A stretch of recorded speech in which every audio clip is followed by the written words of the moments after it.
he's being called unrighteous.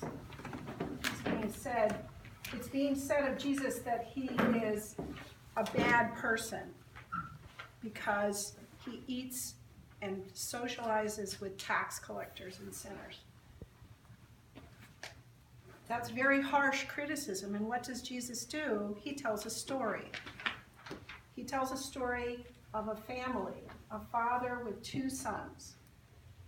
And in this family, we call this story the Prodigal Son.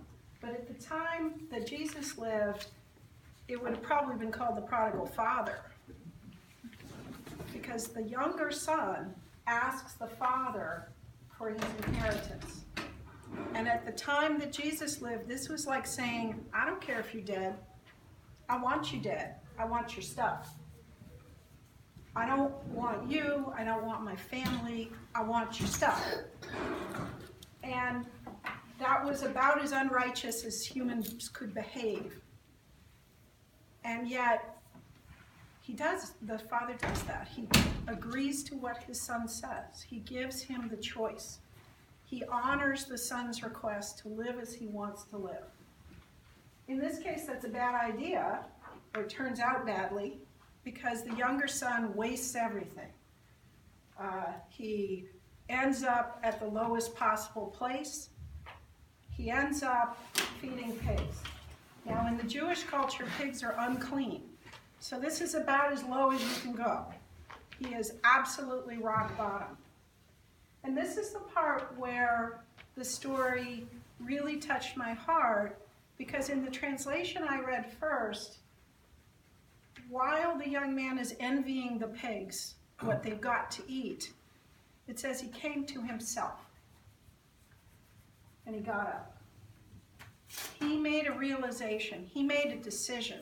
He made a choice.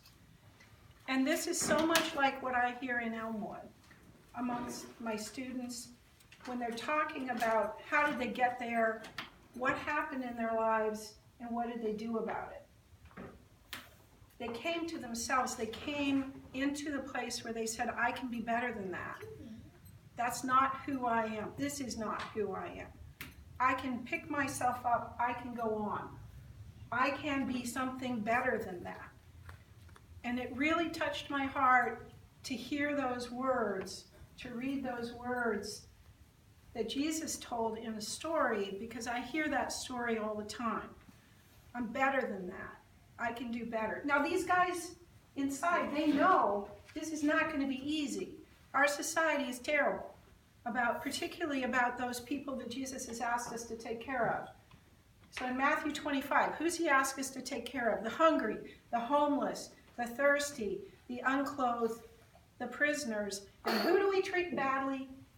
Guess what? It's the same list. The folks inside, when they come to themselves and they say, I'm better than that, I can do better, they know it's not going to be easy. And yet, that's the road. That's the road ahead of them. So what happens in the story is that the father doesn't do what the son expects. The son is so nervous about this whole thing that he practices.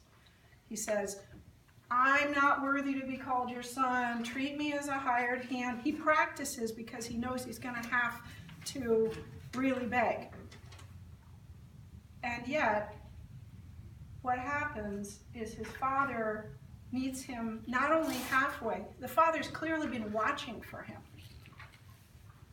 The father comes down the road. He gives him the family robe. He gives him the family ring, like the signet ring that represents the family. He puts shoes on his feet, and he gives him a feast. And he says, my son was lost and is now found. My son that was dead is now alive. Let's celebrate. So we who are working with folks inside and folks in reentry, that's our role model.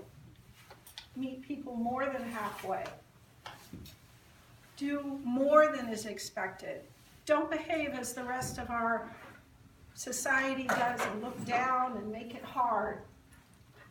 Put that ring on their finger give them the best robe, have the celebration. Let's celebrate. My son is alive. Amen. Amen.